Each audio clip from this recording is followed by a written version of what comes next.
तर उद्धव ठाकरे यांनी सुद्धा मनोज जरांगेंशी चर्चा केलेली आहे। उद्धव ठाकरे यांनी फोनवरून मनोज जरांगे यांच्याशी चर्चा केली आहे। तर अंबादास दानवे हे आंदोलनस्थळी मनोज जरांगे यांची भेट घेण्यासाठी गेले होते। अंबादास दानवे यांनी मनोज जरांगे आणि उद्धव ठाकरे यांच्यात फोनद्वारे संवाद घडवलेला आहे।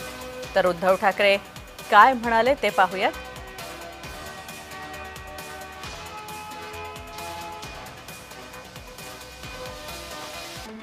तर आमरण उपोषण करताय, तुमच्या तब्येतीची काळजी घ्या, तुमचं स्वागत आहे असं उद्धव ठाकरेंनी म्हटलंय।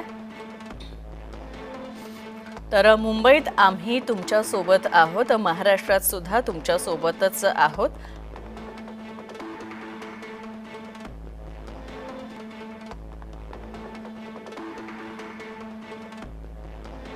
तर आम्हाला गरिबांच्या लेकरांची जाण आहे असं उद्धव ठाकरेंनी फोनद्वारे म्हणालेलं आहे। आणि एवढा मोठा समाज आहे आणि त्यामुळे आपुलकी वाटली असं सुद्धा उद्धव ठाकरेंनी म्हटलं। सरकारनं मराठा आरक्षणावर विचार हा नक्कीच केला पाहिजे असं सुद्धा त्यांनी भावना यावेळी बोलताना मनोज जरांगे यांच्यासमोर व्यक्त केला। मराठा आरक्षणाचं ऑपरेशन हे यशस्वी होणार असा आशावाद त्यांनी व्यक्त केला।